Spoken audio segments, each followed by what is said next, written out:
Сәлеметсіздер ме? Дәріс номер 2.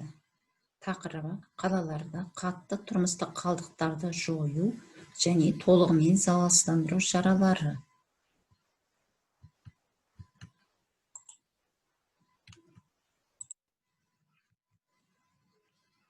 Жұмыр жерді мекендейтін сан мыңдаған тіршілік атаулының ішінде жер анаға адам баласынан артық қиянат жасайтын жан иесі жоқ екен.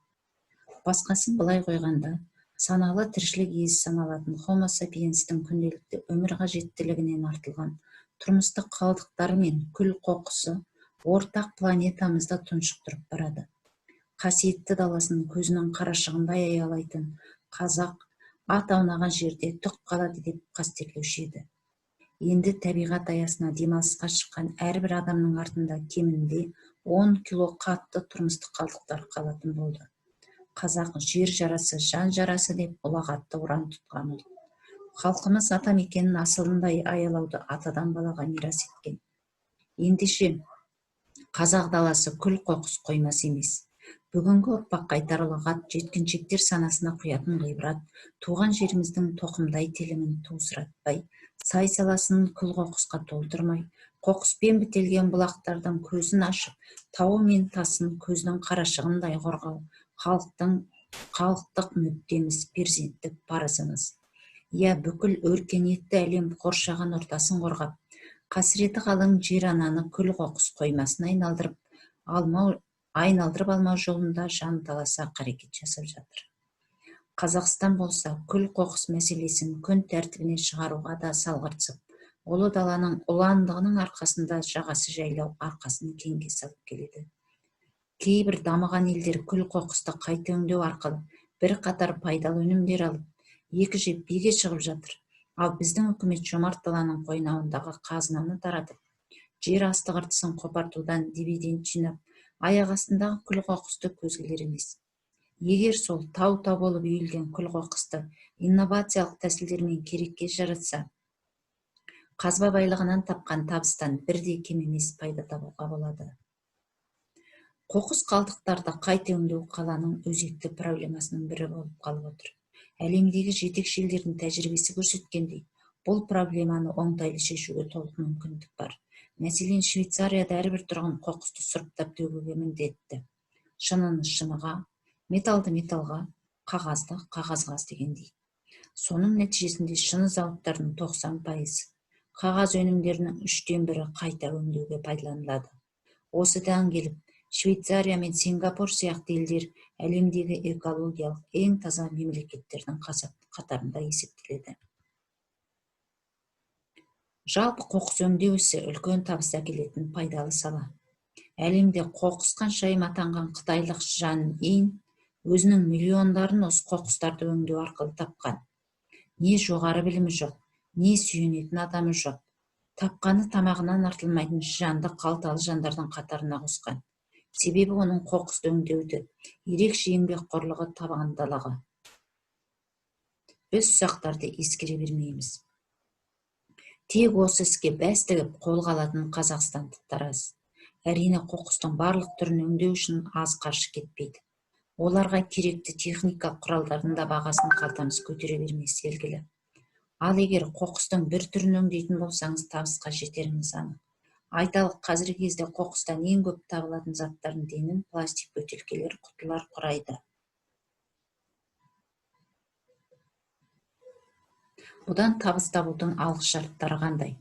Қазақстанда қоқыс өңдеуде бәсекелес орта болмағандықтан, еңбектенген жанның қаржысы қалмайтын анық.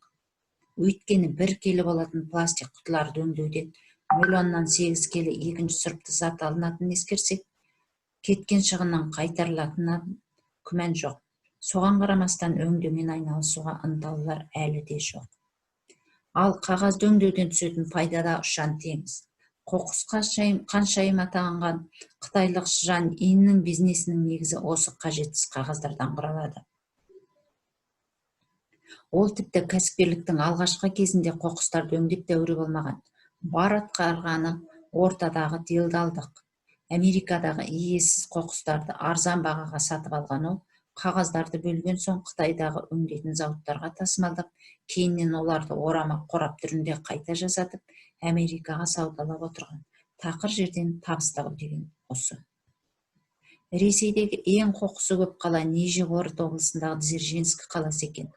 Ол тіпті ең лас кішкентай қала ретінде Гиннестер кітабына еніпті. Жергілікті тұрмыстық қатты қалдықтар полигоны Европадағы ең үлкені.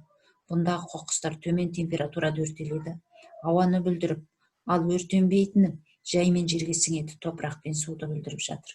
Осы маңайда 30 мың халық тұратын болса, Гиннес рекордтар кітабының дерегі бойынша Дзержинскіде ер адамдардың өмір жасы 42, ал әйелдердікі 47 болған.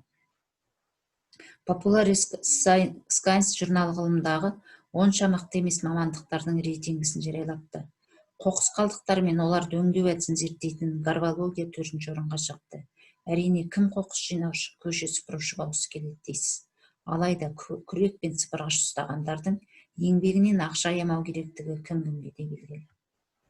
Европа елдерінде біздегідей далайып жатқан дала жоқ, қала аумақтары шағын, содан да қоқысқа орында болмай жатады. Нәтижесінде ұрандары қоқысты азайту керек және де азайту керек. Барлық деңгейде бірдей, алпауыз өндіріс орындары да, бір кастрюлькесі бар отбасы да. Қоқыс аз болумен қатар тез жеңіл өңделуі қажет. Қоқысты өртеу мен оны көмудің рейтингісі төмен. Басқа шара болмаса амал жоқ. Еуроодақ елдері қоқысқа қарамаған үшін айып саларда бір-бірін аямайды. Әсіресе өңдеудің жаңа технологиясын баяу ендіргенде айыптан арылмайды. Қалдықтарды бөліп сорттау қажеттілігін кішкентай бала да біледі. Тіпті аса сауаттанып кеткен балалар жуынып жатқан ата-аналарының суды ысырап етпеуін секундомермен қадағалайтын да көрінеді. Қатты тұрмыстық қалдықтар жинақтау, оны жою, өңдеу өте күрделі және өзекті мәселе. Мәселен, бір ғана үйдегі шамнан адам денсаулығына зиян келтіретін сынап бөлінеді. Оны зауытта да, полигонда да ешкім сараптап жатпайды. Ал алаңда оны арнайы дайындығы бар мамандар екшеп отырса, халыққа дұрыс бағдар беріп отырса жөн болар еді. Ал бүгінде Алматы қаласында 450 мың тонна қалдық жиналады. Оның 150 мың тоннасы тамақ қалдықтары. Тамақ қалдықтарынан да екінші өнім дайындау әбден қажет. Өкінішке қарай мұндай тәжірибе бізде жоқ, ал батыс елдері қолданып келеді.